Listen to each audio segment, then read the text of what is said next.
O, mao lagi to. Single mom siya, di ba? Yeah, with previous bad relationships. You have to be patient. Like, you have to earn her trust. Kanang full trust gyud. Maybe that takes time, I don't know. Pero kung toxic gyud mong duha, lain pug kung kung pagbulag mo, no?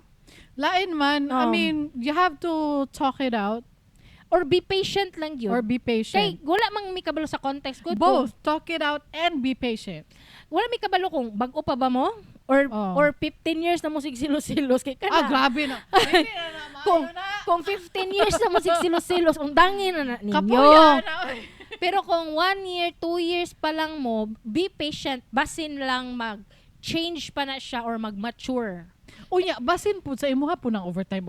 Grabe naman po ng 9 to 12 hours overtime. Uy, Dili na ko na kaya ng mga dili inganang na ko na overtime. kaya. Pero kung Makahila ko, ganahan makahila. ka na, I mean, no judgment, pero maybe that's part of the reason why your wife is selosing. Nakatato na sa iyang mind. Nga tanan niyang mauyab, binuangan ra siya. Muna, But in time, it will heal. oo. Ikaw, basin ikaw ang muhil. Pero kung 15 years na mo gayang ana, undangin na ninyo!